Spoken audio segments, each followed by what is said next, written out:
皆さん、おはようございます。今日もここ、道の駅当別から。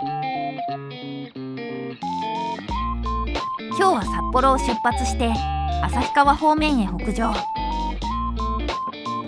そこから南下して美瑛、富良野方面を走っていきます。本来の予定では稚内からの帰りに富良野方面へ寄るはずでしたが、旭川の快活クラブに泊まれなかったため断念。日を改めての富良野ツーリングとなります。旭川方面には少しだけ寄り道をしつつ向かいます。というのも旭川の途中、美瑛町から砂川市にかけて日本最長の直線道路があるんですね。せっかくなら完走したいということで、直線道路に通じる国道12号線に合流していきます。このまま12号線を直進すれば日本最長の直線道路です。左手にモニュメントが見えてきましたが、ここからが日本最長の直線道路。 29.2km 北へ走り抜けていきましょう。開始地点から約 4km。 直線道路はもっと田舎道かと思っていましたが、そんなことは全くなく街中を走り抜けていくんですね。意外な発見がありつつ、そのまま走り続け苗江町に入ります。ここでモニュメントを通過し 29.2km も中間地点。 30km 弱ずっとまっすぐなので飽きてしまいそうと思っていましたが、景色が意外と変わるので楽しいですね。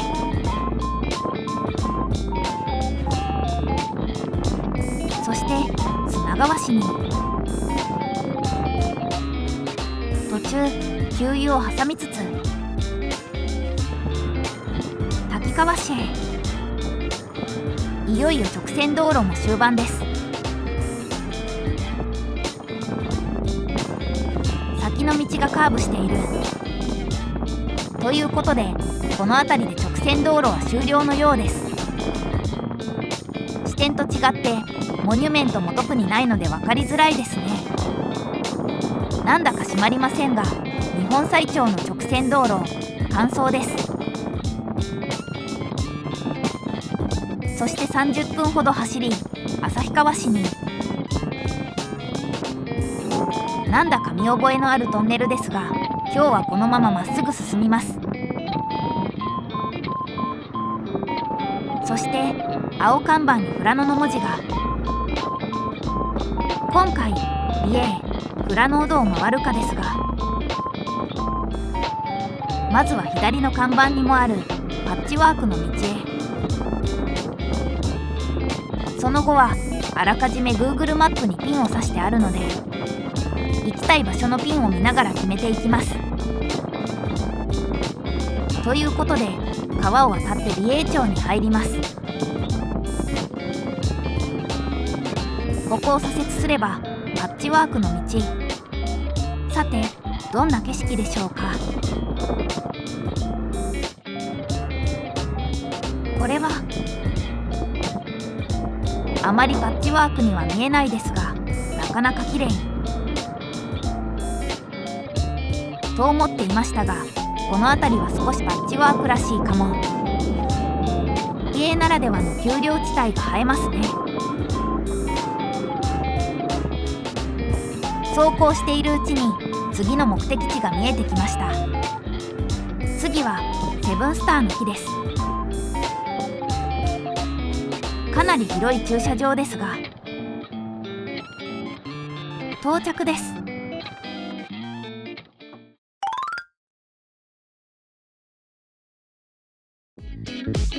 セブンスターの木は1976年にタバコセブンスターのパッケージに採用されたことで有名に。ポツンと佇む柏の木が綺麗ですね。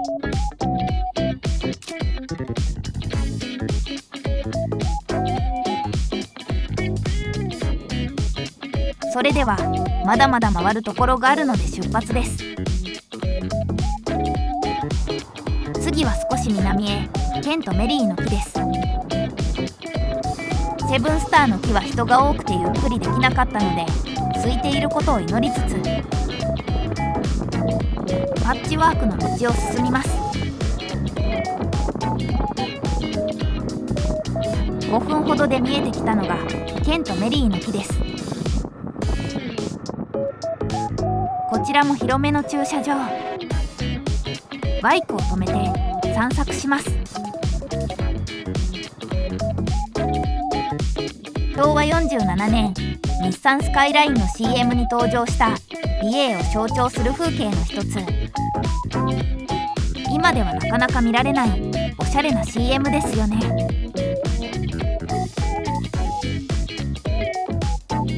立派なポプラの木でした。それでは次の目的地へ。次は西に 6km ほどマイルドセブンの丘です。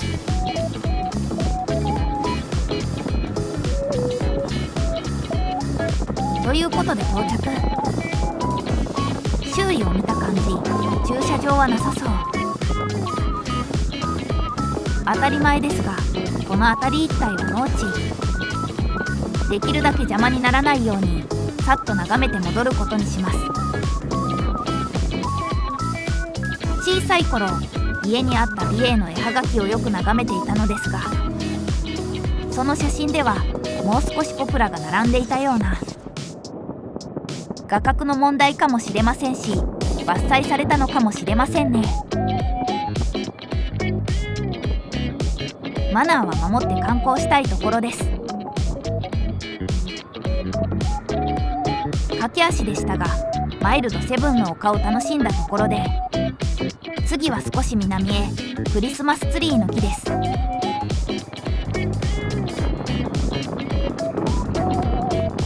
それっぽい木があるとすぐ目が行きますがこれは普通の木みたい。少し奥に見えるあの木がお目当てのようです。ということで到着。バイクを止めて記念撮影を。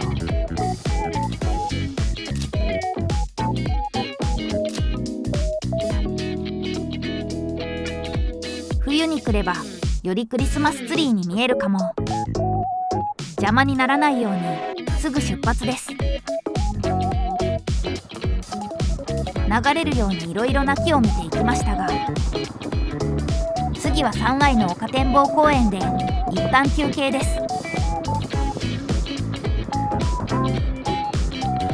通過するなんでもない道も本当に綺麗。これは自分で運転しないと損ですね。さて3階の丘展望公園に到着。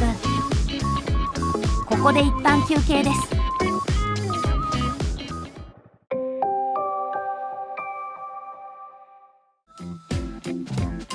振り返ると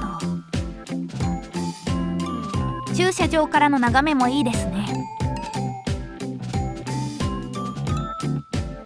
土手の上からの景色も開放感たっぷり。少し曇ってきましたがまだまだいい天気です。それではどんどん行きましょう。続いての目的地は色彩の丘。カラフルな花畑が綺麗だそうで楽しみです。緑の中を走って到着です。さすが有名どころ混んでいますね。バイクを止めて歩いていきましょう。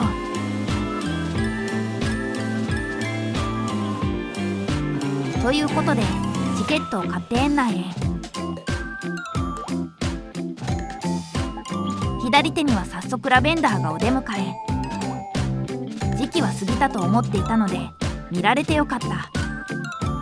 富良野といえばやっぱりラベンダーですよね。奥へ進むと見えてきたのが虹色の花畑。ここまで綺麗だとはすごいですね。時期の花が綺麗に咲いていて圧巻です。奥のハートマークが気になりますね。行ってみましょう。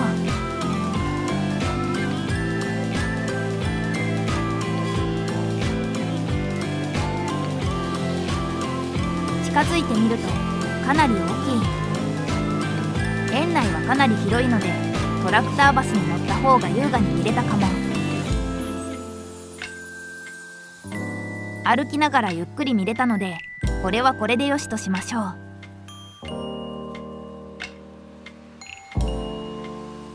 さて、それでは次の目的地へ。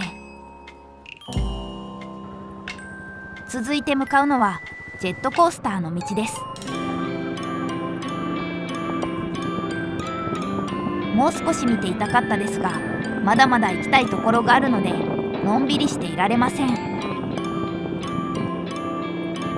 ということで向かっていくのですが、ここの道もこの道もこの道もすでにジェットコースターっぽいですね。と思っていたらいつの間にか看板のある場所に到着。ここからの眺めはとてもいいですね。肉眼だと意外と普通の道に見えますね。それではジェットコースターの道を下っていきましょう。いい下り坂ですね。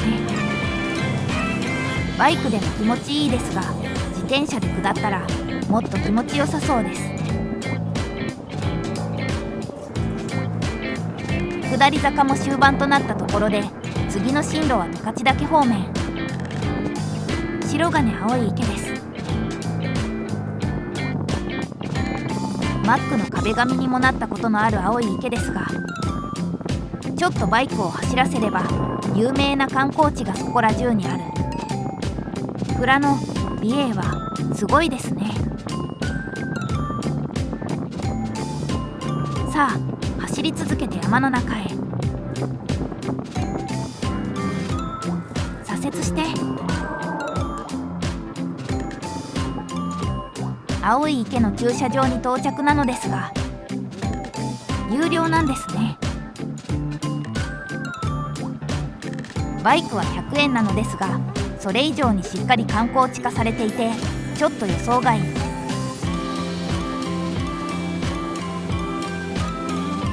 全国どこへ行ってもこの気持ちには毎回悩まされますね。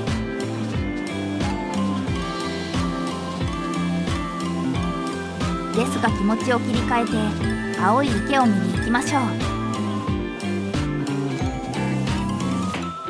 ということでこれが青い池。すごく緑ですね。そして人が多い。ここではなかなかゆっくり見られなさそうですね。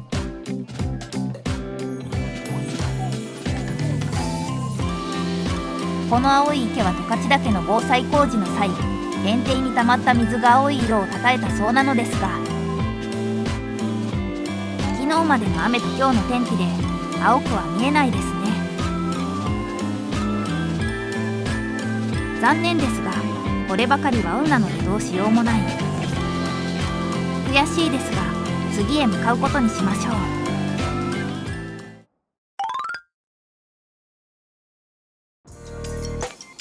次の目的地はさらに山の中へ、十勝岳望岳台です。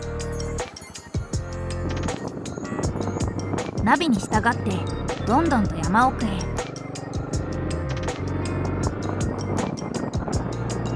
気づけば標高もかなり高くなってきました。して望岳台方面へ向かいます。ということで到着。結構車が止まっていますね。それでは歩いて散策です。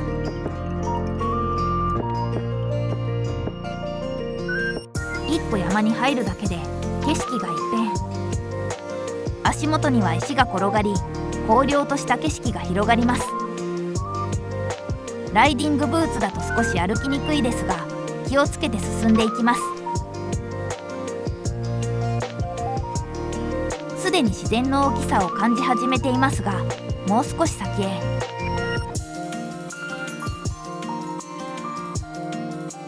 ということで望岳台に。あいにく厚い雲で十勝岳はあまり見えませんが、後ろには絶景が。少し歩いてきただけなのに麓から歩いてきたような不思議な達成感がありますね。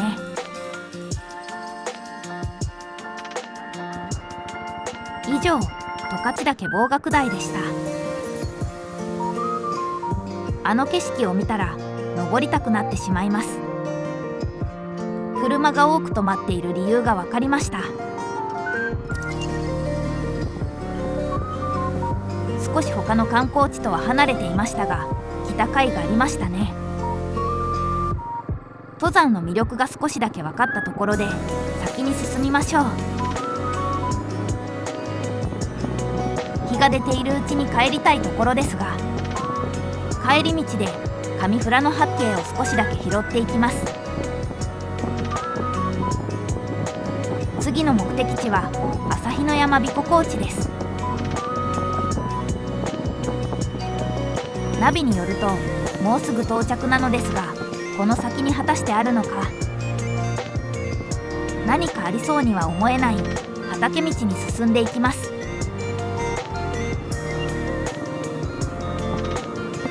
疑心暗鬼になりながらも走っていくと、氷柱が。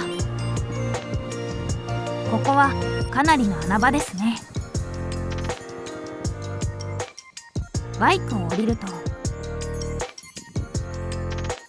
これはいい景色ですね。先ほど間近で見てきた十勝岳ですが、円形でも綺麗ですね。写真もバッチリ撮れたところで最後の目的地、同じく上富良野八景のパノラマロードへ花に向かいましょう。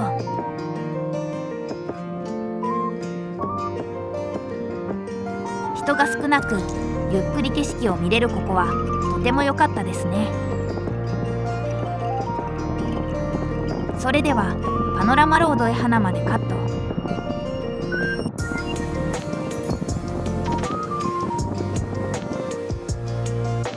ということで交差点を左折したところに氷柱がありましたね。この高台から十勝岳まで一直線に続く道がいいですね。